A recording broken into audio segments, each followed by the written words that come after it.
Sur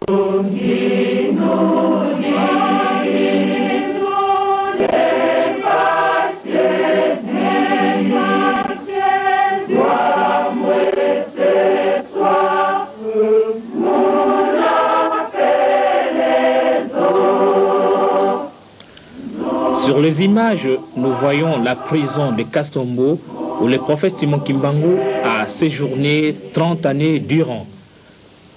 Et là, c'était la petite cellule de la prison de Kastombo.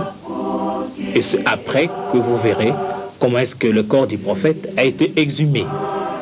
Le prophète Simon Kimbangu, pour qui nous commémorons ce dimanche, puisque c'était le 12 octobre, c'était le mardi, le 31e anniversaire de sa mort odieuse, survenue en 1951 dans sa cellule de prisonnier à Lubumbashi, est né le 12 septembre 1887 en Kamba, dans la sous-région de Cataracte, région du Bas-Zaïre, de papa Kouyela et de maman Louézi. Le destin lui arracha très tôt ses parents et fut élevé par sa tante Kinzembo. Devenu adulte, il cultiva la terre aux côtés de son épouse, maman Mouilo Marie, avec qui il eut 3 fils, dont sa grande Kisolokele, sa grande Dialungana et son Djangenda Kuntima.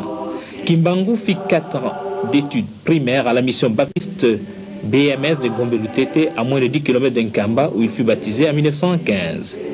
Chrétien modèle, les missionnaires protestants n'hésiteront pas à le nommer catéchiste dans son village.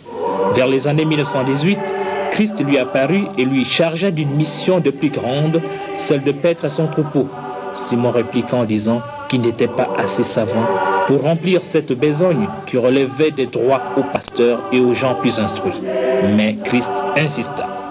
Les appels du Christ furent pressants et Kimbangu s'en ira se réfugier à Kinshasa, abandonnant sa famille, où il fut embauché aux HCB, Willery du Congo belge, actuelle compagnie Lever Zaïre, comme pointeur. Un mauvais sort le poursuit. À chaque jour de paye, son salaire était acquitté par un inconnu, 3 fois de suite avant qu'il ne se présente devant l'agent payeur. Christ, toujours lui, ordonna Kimbangu de regagner le village pour débuter sa mission. Chemin faisant, à Kazangulu, alors qu'il traversait la voie ferrée, le policier Funfu lui arracha son maigre sachet qui contenait 3 poissons fumés et de la chikwank que les amis lui ont donné pour soulager sa chère épouse et ses 3 enfants restés au village.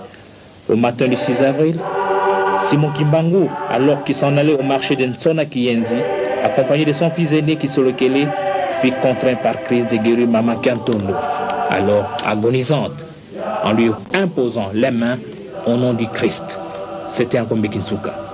Kimbangu se voit attirer des milliers de gens par son message de l'évangile et ses guérisons miraculeuses. Les gens croient en Dieu. Les fétiches sont jetés.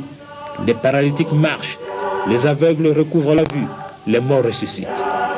La foule sent la présence de Dieu parmi elles par l'action de Simon Kimbangu. Les morts se font rares. Les hôpitaux se vident au profit de Kimbangu. On sent et on a horreur à faire du mal. Ceci se passe au vu même des missionnaires et de l'administrateur Morel qui est descendu en Kamba le 11 mai 1921 pour mener l'enquête. C'est suite aux plaintes des missionnaires qui l'accuseront froidement d'incitation à la révolte et des xénophobes. Le 6 juin 1921, l'administrateur Morel descend en Kamba pour l'arrêter. Mais comme le moment n'était pas là, Simon disparaîtra miraculeusement des chaînes et s'en ira instruire les siens en Banzansanda à quelques heures de marche d'Nkamba. C'était le début de la clandestinité.